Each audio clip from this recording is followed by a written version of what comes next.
how to swap USDT to Sol on Phantom Wallet. Hey guys, in this video, I am going to show you how you can swap USDT to Sol on Phantom Wallet. So make sure to watch this video till the end and let's get started. So the first thing that you want to do is open up the Phantom app on your mobile and make sure it is updated to the latest version available. After that, sign into your account and you will be redirected to this page. Over here, tap on the swap icon which is on the middle of the screen. Then in the UPay section, select the coin that you want swap. In our case, it is USDT.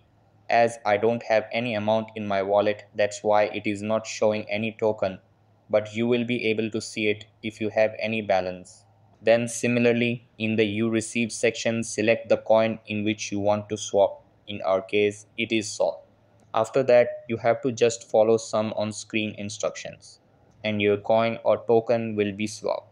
So that's how you can swap USDT to Sol on Phantom Wallet. That's all for this video.